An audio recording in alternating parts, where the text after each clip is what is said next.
Imagine, les Quraysh ont promis 100 chameaux pour ta tête.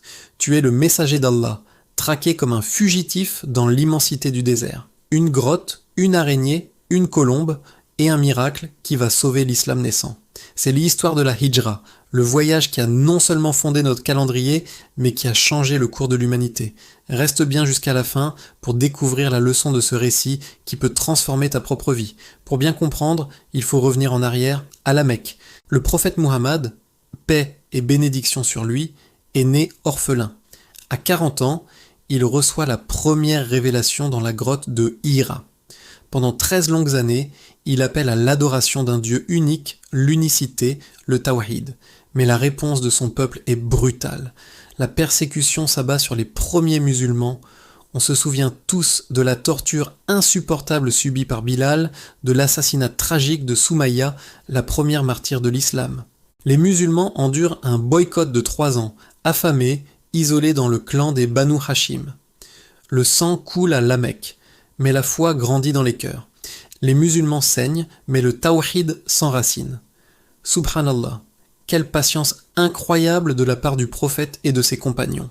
C'est alors qu'Allah leur donne la permission, l'ordre divin. Il est temps de quitter cette terre d'oppression.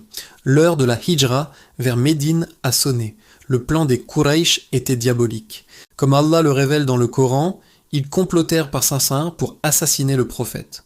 Un homme de chaque tribu devait le frapper simultanément, pour que son sang se répartisse entre tous les clans et rende toute vengeance impossible. Mais le plan d'Allah est toujours parfait. La nuit fatidique, le prophète demande à son jeune cousin Ali de prendre sa place dans son lit pour tromper les assassins qui guettent dehors. Pendant ce temps, lui et son plus fidèle compagnon, Abu Bakr as-Siddiq, s'échappent dans l'obscurité de la nuit. Abu Bakr avait tout préparé, 2 chamelles prêtes pour le plus important des voyages. La fuite commence. Dès le lendemain matin, la fureur des Quraysh éclate. La chasse à l'homme est lancée. 100 chameaux, une fortune colossale, pour quiconque ramènera le prophète, mort ou vif.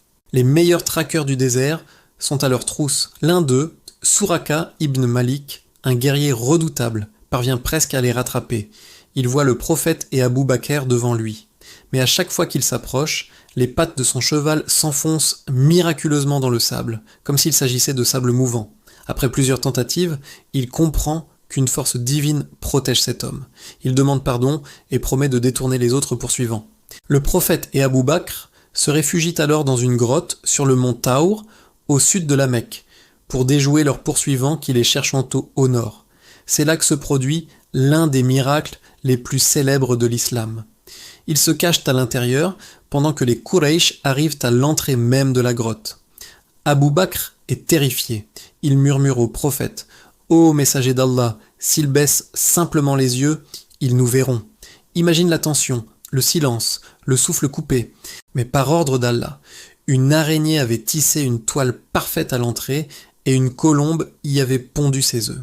En voyant cela, les poursuivants se dirent « Impossible que quelqu'un soit entré ici. Cette toile est intacte depuis des jours. » Ils repartent. C'est à ce moment précis, dans cette obscurité et cette angoisse, que le prophète prononce les paroles immortalisées dans le Coran, dans la sourate At-Tawbah, « Ne t'attriste pas, certes, Allah est avec nous. » Abu Bakr, submergé par l'émotion et le soulagement, se mit à pleurer. Quelle leçon de confiance absolue en Allah.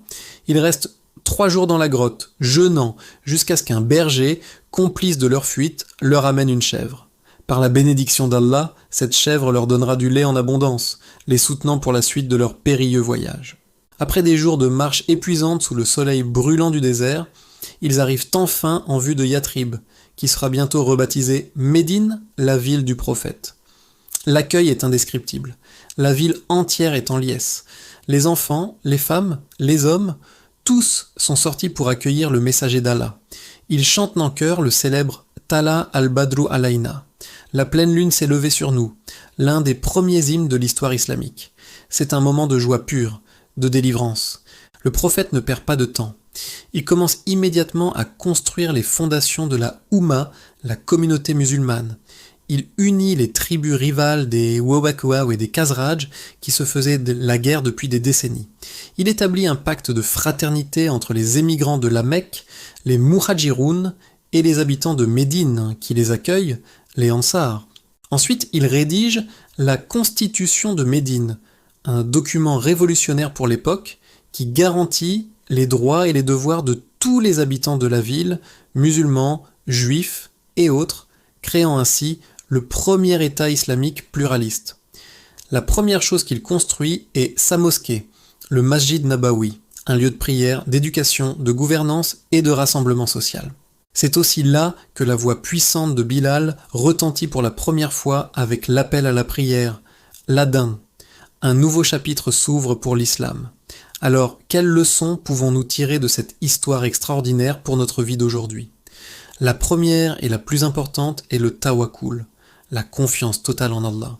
Le prophète a tout planifié, il a pris toutes les précautions humaines possibles, mais au final, il s'en est remis complètement au plan divin. Allah est le meilleur des planificateurs. La deuxième leçon, c'est l'importance de la véritable amitié. Abu Bakr n'a pas seulement accompagné le prophète, il a donné tout son argent, il a risqué sa vie, il a mis sa famille au service de cette mission. Qui est l'Abu Bakr de ta vie? Et enfin, la leçon la plus personnelle, la hijra dans ta propre vie. La hijra, ce n'est pas seulement un événement historique, c'est un concept spirituel.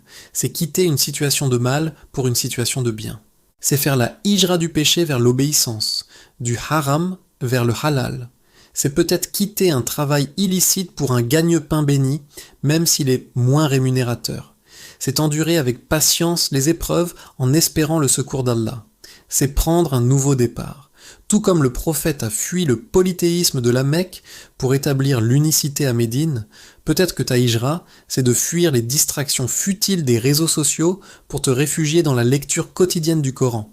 Pour mes frères en Guinée, à Conakry, la hijra peut être de quitter la rue pour aller à la mosquée, et vous verrez la bénédiction d'Allah descendre sur votre subsistance.